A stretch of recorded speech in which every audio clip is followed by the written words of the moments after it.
સ્વાધ્યાય 14.1 સમમિતિની અંદર દાખલા નંબર 1 જોઈએ કે કાણા પાડેલી આકૃતિની નકલ કરો અને સમમિતિની અક્ષ શોધો। અહીંયા તમને જે આકૃતિઓ આપેલી છે એમાંથી તમારે એની સમમિતિની અક્ષ મેળવવાની છે, બરાબર। આ પહેલી આકૃતિ છે। હવે સમમિતિની અક્ષ શું છે એ તમને ખબર છે કે આપણે આકૃતિમાં એવી લાઈન દોરવાની કે જેથી કરીને આપેલી આકૃતિના બે સરખા ભાગ થાય અને બંને ભાગ છે એ એકબીજા ઉપર બંધ બેસતા મળે, બરાબર। તો સૌ પહેલાં આપેલી જે અહીંયા પહેલી આકૃતિ છે એમાં સમમિતિની અક્ષ કેવી મળશે? અહીંયા તમને આ જે ચોરસ કાગળ છે એમાં બંને બાજુ અહીંયા કાણા પાડેલા છે, બરાબર। હવે એ બંને કાણા છે એને એકબીજા ઉપર બંધ બેસતા ગોઠવવા હોય તો શું કરવું પડે? તો એને અહીંયા આપણે વચ્ચેથી જ એક સમમિતિની રેખા દોરીએ અને પછી આ ચોરસ કાગળને આમ વાળીશું તો આ જે હોલ છે, કાણું છે, એકદમ એક્ઝેક્ટ આના ઉપર બંધ બેસતું મળશે, બરાબર। હવે જો એને તમે આડી સમમિતિની રેખા દોરશો, બરાબર, તો પણ તમને બંને કાણા છે એક સાથે બંધ બેસતા અહીંયા તમે જોશો તો એક સરખા બંધ બેસતા મળશે નહીં, બરાબર। એટલે એક કોઈ પણ આપણે સમમિતિની રેખા દોરવાની છે કે જેથી બંને કાણા છે એકબીજા ઉપર બંધ બેસતા મળે। તો અહીંયા તમને બે કાણાઓ આપેલા છે તો એને કેવી રીતે સમમિતિની અક્ષ દોરીશું? તો એક્ઝેક્ટ અહીંયા વચ્ચેથી આપણે દોરીએ તો અહીંયા બંને જે હોલ છે એકબીજા ઉપર બંધ બેસતા મળશે, એ આપણી સમમિતિની રેખા થશે। આગળની ત્રીજી આકૃતિ છે એમાં એક્ઝેક્ટ અહીંયા વચ્ચે સમમિતિની રેખા દોરીશું જેથી કરી બંને હોલ છે એકબીજા ઉપર બંધ બેસતા મળે। પછી અહીંયા બે છે અને અહીંયા બે છે તો જો ઊભી રેખા દોરીશું તો બંને એકબીજા ઉપર બંધ બેસતા નહીં મળે, તો એમાં પણ આપણે આડી સમમિતિની રેખા દોરવી પડશે જેથી બંને જે હોલ છે એકબીજા ઉપર બંધ બેસતા મળે। એટલે કે બે જે ભાગ થાય છે એ બંને ભાગ એકબીજા ઉપર બંધ બેસતા મળે તો જ એને આપણે સમમિતિની રેખા કહી શકીશું। અહીંયા તમને 4 હોલ આપેલા છે। હવે જો એને વચ્ચેથી આવી રીતે ભાગ કરીએ તો આ બંને હોલ છે એકબીજા ઉપર બંધ બેસતા મળશે, પહેલી અક્ષ।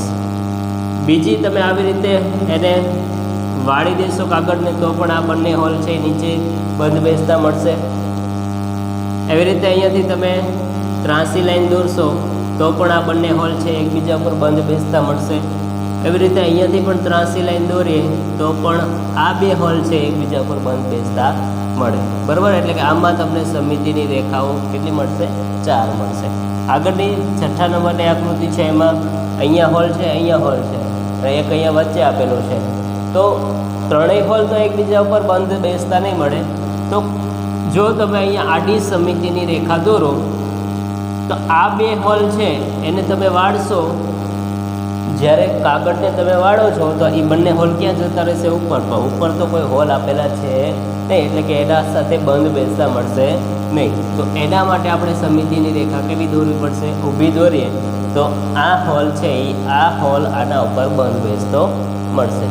તો આ છઠ્ઠી આકૃતિમાં એક સમમિતિની રેખા થશે। પછી આગળ 7 નંબરની આકૃતિ છે ત્રિકોણવાળી, એમાં બંને હોલ એકબીજા ઉપર બંધ બેસતા ક્યારે મળે? તો એક્ઝેક્ટ વચ્ચે આપણે અહીંયા સમમિતિની રેખા દોરીએ તો। 8 નંબરની આકૃતિ છે એમાં સમમિતિની રેખા કેવી મળશે?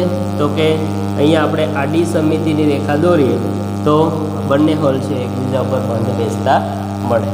અને આગળની 9મી આકૃતિ છે એમાં અહીંયા બે હોલ આપેલા છે। હવે જો અહીંયા તમને બે હોલ આપેલા છે તો અહીંયાથી તમે દોરશો રેખા તો એ રેખા દોરીએ ત્યાંથી એ ત્રિકોણને વાળીશું તો એકબીજા ઉપર બંધ બેસતા નહીં મળે, બંને ભાગ સરખા પણ નહીં થાય। તો એના માટે સમમિતિની રેખા કેવી દોરવી પડશે? આપણે એકદમ અહીંયા સીધી દોરવી પડશે। ચલો પછી એના પછી આગળ 10મી આકૃતિ જોઈએ તો આમાં સમમિતિની રેખા કઈ મળશે? તો એક્ઝેક્ટ અહીંયા વચ્ચે બે ભાગ કરતી સમમિતિની રેખા મળી શકશે। પછી છે આગળની આકૃતિ તો એમાં તમને અહીંયા એક્ઝેક્ટ વચ્ચે મળશે જેથી બંને છે એ એકબીજા ઉપર બંધ બેસતા થશે। અને એવી જ રીતે જો તમે અહીંયાથી આડી સમમિતિની રેખા દોરો તો પણ બંને ભાગ છે એકબીજા ઉપર બંધ બેસતા મળે। અથવા તો તમે આમ ત્રાસી પણ સમમિતિની રેખા દોરી શકો જેથી આ બે હોલ છે આના ઉપર બંધ બેસતા મળી શકે। એવી જ રીતે અહીંયાથી પણ દોરી શકાય, જેથી આ બે હોલ છે એ આના ઉપર પણ બંધ બેસતા મળી શકે, બરાબર. એટલે આમાં કુલ 4 સમિતિની રેખાઓ મળી શકે. અહીંયા 3 જ હોલ આપેલા છે, જેમ આગળની આકૃતિમાં અહીંયા હતું. તો એવી જ વાત અહીંયા છે, એટલે કે છેલ્લી 12મી આકૃતિ છે એમાં આપણે સમિતિની રેખા કેવી દોરવી પડશે? તો એકદમ ઊભી દોરવી પડશે, જેથી કરીને બંને હોલ છે એકબીજા પર બંધ બેસતા મળે. આના સિવાય બીજી કોઈ સમિતિની અક્ષ આમાં મળી શકે નહીં. હવે સમિતિની રેખા બોલીએ કે સમિતિની અક્ષ બોલીએ, બંને શબ્દ સમાન છે, બરાબર. એટલે આ બધી આકૃતિઓ તમને હોલવાળી આપેલી છે, એના ઉપરથી તમે સમિતિની અક્ષ કેવી રીતે મેળવી શકો છો એની વાત છે, બરાબર. કોઈ નિશ્ચિત નથી કે કેટલી મળશે, બરાબર. સંખ્યા નથી દર્શાવવાની, તમારે અહીંયા આ જેટલી પણ મળે એટલી બધી સમિતિની અક્ષ દર્શાવવાની છે. ઓકે, ચાલો આના પછી હવે નેક્સ્ટ દાખલો જોઈએ.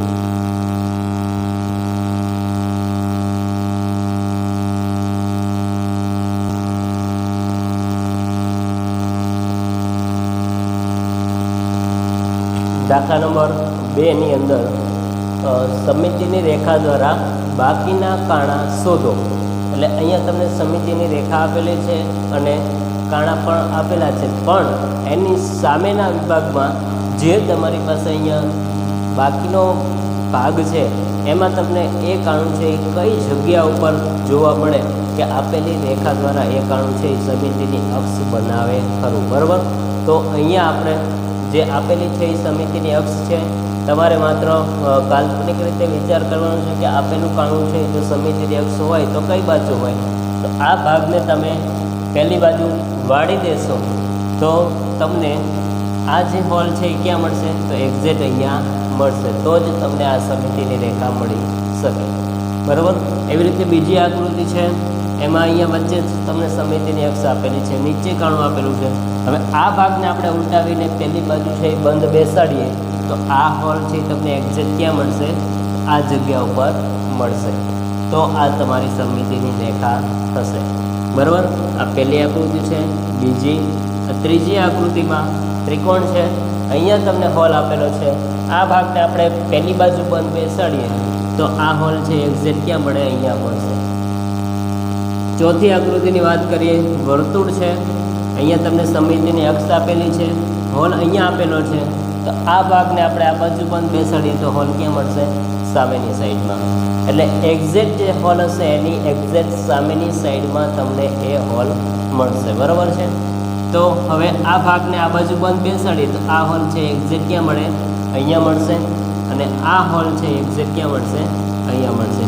આ 5 નંબરની આકૃતિ તમારી કમ્પ્લીટ થશે. આ દાખલા નંબર 2 ની વાત થઈ. હવે એના પછી દાખલા નંબર 3માં એમ કીધું છે કે આપેલી જે વચ્ચે છે એ સમિતિની અક્ષ છે. હવે આ જો સમિતિની અક્ષ રહી એને તમે અરીસો માની લ્યો, બરાબર. એટલે કે તમે અહીંયા અરીસો રાખો તો આ જે ભાગ છે એ તમને સામેની સાઈડમાં કેવો દેખાશે, બરાબર. અહીંયા તમે અરીસો રાખશો તો આ તમને આકૃતિ છે એ સામેની સાઈડમાં એક્ઝેક્ટ એના જેવી જોવા મળશે. એટલે કે આપેલી આકૃતિ કેવી બનશે? ચોરસ બનશે. પછી એના પછી છે આપેલી આકૃતિઓ બધી પૂર્ણ કરવાની છે કે એ અક્ષ છે એ સમિતિની અક્ષ છે. હવે તેને અરીસામાં આપણે જોઈએ તો એક્ઝેક્ટ એના જેવી જ આકૃતિ તમને સામેની સાઈડ મળે છે. તો એના દ્વારા આકૃતિ તમારે પૂર્ણ કરવાની છે. તો એ કેવી આકૃતિ બનશે? તો અહીંયા ત્રિકોણ બનશે એક્ઝેક્ટ એના જેવી જ. અહીંયા આપણે આકૃતિ દોરીએ તો આ શું બનશે? સમબાજુ ચતુષ્કોણ બનશે. અહીંયા જે આકૃતિ છે એ જો તમે અરીસામાં જોશો તો એ આકૃતિ એક વર્તુળ બનાવશે. આ અર્ધ તમને જે આકૃતિ આપેલી છે એને આપણે પૂરી કરીએ એટલે કે આ જે સાઈડ છે એ એક્ઝેક્ટ અહીંયા મળશે, અહીંયા મળશે અને આવી રીતે એક પંચકોણની રચના કરશે. છેલ્લી આકૃતિ છે એને પણ એવી જ રીતે તમે દર્શાવો તો એ આકૃતિ તમારી પાસે આવી અષ્ટકોણના સ્વરૂપે મળશે. એટલે કે બધી જ આકૃતિમાં વચ્ચે સમિતિની અક્ષ છે, સમિતિના અક્ષને શું બનાવવાનું છે? અરીસો ધારી લેવાનું છે. એના પરથી બધી આકૃતિઓ પૂર્ણ કરવાની છે. તો આ તમારો દાખલા નંબર 3 છે એ કમ્પ્લીટ થાય છે. હવે આના પછી નેક્સ્ટ દાખલો જોઈએ.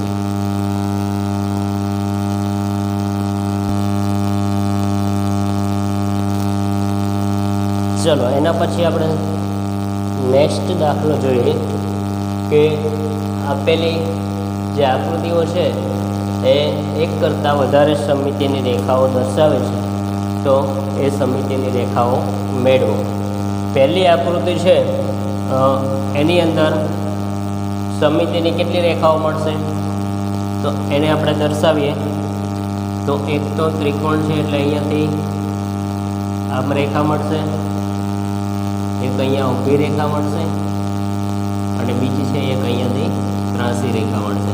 તો આવી રીતે 3 સમિતિની રેખા પહેલી આકૃતિમાં મળશે. બીજી આકૃતિમાં કેટલી સમિતિની રેખા મળશે, તો જો આ ચોરસ છે અને અહીંયા વચ્ચેથી આપણે ભાગ કરીએ તો બંને ભાગ સમાન મળશે, અને એવી જ રીતે અહીંયાથી સમાન ભાગ કરીએ તો પણ આ બંને ભાગ સરખા થશે. બીજી આકૃતિમાં 2 સમિતિની રેખાઓ મળશે. ત્રીજી આકૃતિની વાત કરીએ તો ત્રીજી આકૃતિમાં કેટલી સમિતિની રેખા મળે, ત્રિકોણ છે, વચ્ચેની આકૃતિને પણ ધ્યાને લેવાની છે કે જેથી એના 2 સરખા આપણે ભાગ કરી શકીએ, બરાબર. તો આવી રીતે 2 મળશે અને એક ઊભી એટલે કે 3 સમિતિની રેખા મળશે. માત્ર બહારની આકૃતિ ચોરસ હોય કે ત્રિકોણ હોય એને નથી ધ્યાને લેવાની, અંદરની આકૃતિને પણ ધ્યાને લેવાની છે. ચલો આની અંદર જોઈએ તો સમિતિની રેખા કેટલી મળશે, તો અહીંયાથી આપણે એના 2 સરખા ભાગ કરીએ તો આપણને આપેલી છે એ મળશે રેખા. અને એવી જ રીતે જો તમે અહીંયાથી ક્રોસમાં ભાગ કરશો તો પણ તમને સમિતિની રેખા મળશે. બંને ભાગ કેવા થશે, સરખા થશે, એકબીજા ઉપર બંધ બેસતા મળશે. હવે જો અહીંયા વચ્ચેથી આપણે લાઈન દોરીશું તો બંને ભાગ છે, આ ભાગ છે અહીંયા બંધ બેસશે, આ રહ્યો અહીંયા બંધ બેસશે, એકે ઉપર બંધ આવશે નહીં સરખા, બરાબર. એટલે એ સમિતિની રેખા નહીં મળે. તો આમાં કેટલી મળશે, 2. ત્યાર પછીની આકૃતિ જે છે એમાં સમિતિની કેટલી રેખા મળે, જો અહીંયા તમે ક્રોસ દોરીએ ઊભી લાઈન, તો આ ભાગ છે આના ઉપર બંધ બેસતો મળશે, હા મળશે. તો અહીંયાથી દોરી શકાશે, એવી જ રીતે આડી રેખા દોરી શકાશે, એવી જ રીતે બંને બાજુ સાઈડથી આપણે 4 રેખાઓ બનાવી શકીએ જે સમિતિની રેખાઓ છે. એના પછીની નેક્સ્ટ આકૃતિ છે, આમાં કેટલી સમિતિની રેખા મળે, તો આ જે એક ઊભી લાઈન છે એ સમિતિની રેખા દર્શાવે છે. છેલ્લી જે આકૃતિ આપેલી છે એની અંદર સમિતિની રેખાઓ કેટલી મળી શકે, તો અહીંયા જે આકૃતિ છે એમાં જોઈએ તો એક તો અહીંયા ઊભી રેખા દોરીએ તો એ સમિતિની રેખા થશે, પછી એક અહીંયાથી આડી રેખા બનાવીએ તો પણ એ સમિતિની રેખા મળશે.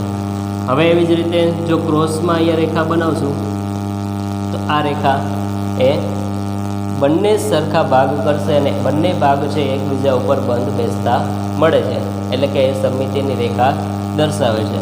એવી જ રીતે અહીંયાથી પણ ક્રોસમાં રેખા દોરીએ તો એ પણ સમિતિની રેખા થશે. તો આવી રીતે આના પછીની જે આકૃતિ છે એની અંદર તમને 8 એવી સમિતિની રેખાઓ મળશે કે જે બધી બાજુ છે એ બંધ સરખા છે એ બંધ બેસતા ભાગ બનાવતી હોય. તો તમને જે આકૃતિ આપેલી છે એની અંદરની આકૃતિઓને પણ ધ્યાને લઈ અને પછી એમાં સમિતિની અક્ષ કે સમિતિની રેખા છે એ નક્કી કરવાની છે. માત્ર આ જે બહારની આકૃતિ છે એને ધ્યાને લઈ અને સમિતિની રેખાઓ ખાલી નિશ્ચિત કરવાની નથી કે ત્રિકોણ છે તો એમાં 3 હોય, ચતુષ્કોણ છે તો એમાં 4 હોય, બરાબર. પણ અંદરની જે આકૃતિઓ છે એને પણ ધ્યાને લઈ અને સમિતિની રેખાઓ મેળવવાની છે. ઓકે, તો તમારો દાખલા નંબર 4 છે અહીંયા કમ્પ્લીટ થાય. ધન્યવાદ.